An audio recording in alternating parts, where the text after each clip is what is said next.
మన ప్రభును రక్షకుడైన యేసుక్రీస్తు వారి ప్రశస్తమైన నామానికి మీ అందరికీ వందనాలు, శుభాలు. అందరూ బాగున్నారమ్మా? దేవాదేవుడు మరొక నూతన దినం దయచేసిన దేవాదనకు వందనాలు చెల్లించుకుంటూ ఈ దినపు వాగ్దానం ధ్యానించుకుందాం. ఈ దినపు వాగ్దానం, నీవు దేన్ని అయినా యోచన చేయగా అది నీకు స్థిరపరచబడును. యోబు గ్రంథం 22:8 ఈ మాట రాయబడింది.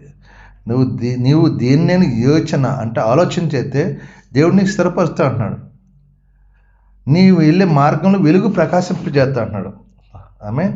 కాబట్టి నీవు ఏదైనా దేవుని ఇష్టానుసారంగా జీవించినప్పుడు, దేవుని చిత్త వాక్యానుసారం జీవితం జీవిస్తున్నప్పుడు, దేవుని భయభక్తులు జీవించినప్పుడు, అనిత్యం అని సన్నిధిలో గడుపుతున్నప్పుడు దేవుడు అంటున్నాడు, దేన్నైనా యోచన ఏదైనా ఇది కావాలి అనుకుంటే అది నీకు నిశ్చయంగా స్థిరపరచాడంట. నిశ్చయంగా అలాంటి కొరపు మీకు దాయిచ్చాను గాక. ఎలాంటి కొరపు అంటే, నువ్వు దేవునికి ఇష్టంగా జీవించడం, నీ ఏదైనా యోచన అంటే ఆలోచించు, ఇది నాకు కావాలి తండ్రి అంటే ఎట్టిదిగా ఇస్తాడు.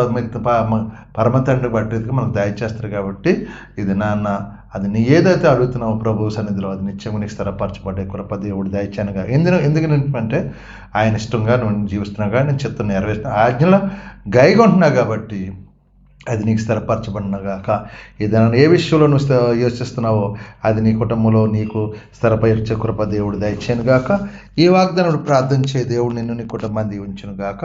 ఆమె ఈ సమయంలో మీ కొరకు ప్రార్థిస్తాను, మీరు కూడా నాతో ఏకీభవించండి. ప్రార్థన. సర్వాధికారి మహాగండు పరిశుద్ధుడా, నీకు వందనాలు, స్తోత్రాలు. మరొక నూతన దినం దయచేసి దినం అంతా మేము చేస్తున్న మా చేతి పనులు మమ్మల్ని దీవించి, మా యజమానుల ద్వారా తోటి పని వారి ద్వారా ఏకడాకు అందరూ సమాధానం పరచండి. మా పని భారం ఒత్తిడి తీసండి, వీళ్ళ జయాన్ని విజయాన్ని దయచే ప్రభావ. ఎవరైనా బలహీనంగా ముట్టండి, స్వస్థపరచండి. హాస్పిటల్ ఐసీలు ముట్టండి, స్వస్థపరచండి. కుటుంబ సలభాత విడుదల దాచండి.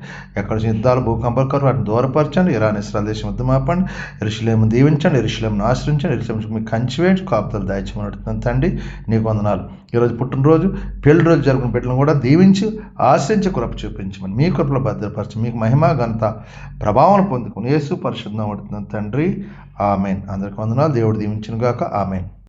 ప్రభు నామంలో ఈ వీడియో వీక్షించిన ప్రతి ఒక్కరికి జీసస్ స్వస్థత ప్రార్థనా మందిరం వారి ప్రత్యేక వందనాలు తెలియజేసుకుంటున్నాము.